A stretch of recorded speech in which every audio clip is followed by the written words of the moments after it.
चला दिया।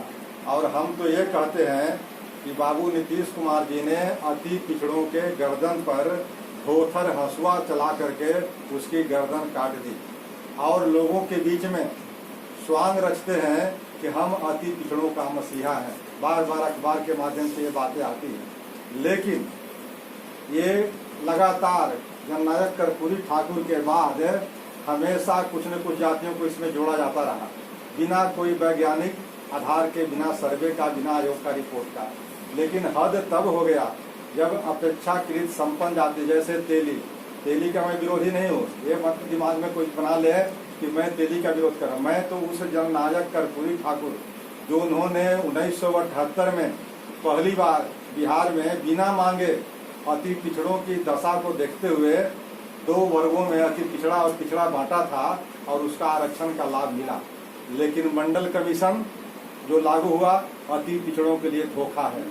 अति पिछड़ों के लिए इसलिए धोखा मैं कह रहा हूँ कि मंडल कमीशन को लागू हुए 32 वर्ष हो गए और 32-33 वर्षों के बाद वही सर्टेन जातियां उसका लाभ उठा रही है। मंडल कमीशन यानी केंद्रीय सेवाओं में, नौकरियों में जो आरक्षण है, और नीचे की हजारों जातियां आज तक उसको एक भी पद का मयस्सर नहीं हुआ।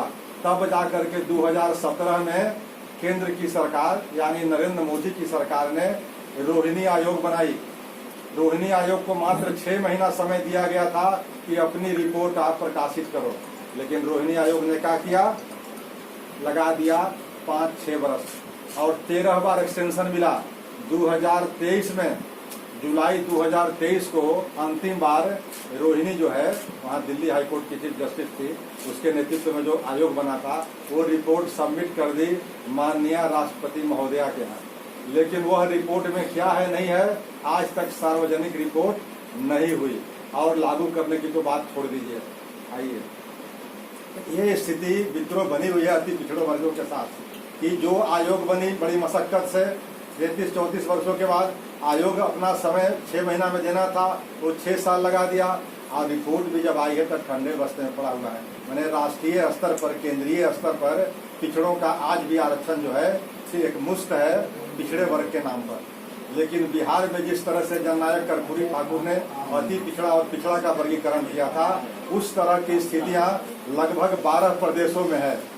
तो 12 प्रदेशों में बाइफर्केशन है, लेकिन अभी भी 13 प्रदेश बचे हुए हैं जहां पर बाइफर्केशन अभी नहीं हुआ है। गुजरात में स्वयं नहीं हुआ है, जहां के प्रधानमंत्री नरेंद्र मोदी जी हैं। और नरेंद्र मोदी जब बिहार में और हिंदी पट्टी में आते हैं तो कहने लगते हैं कि अति पिछड़ा का बेटा।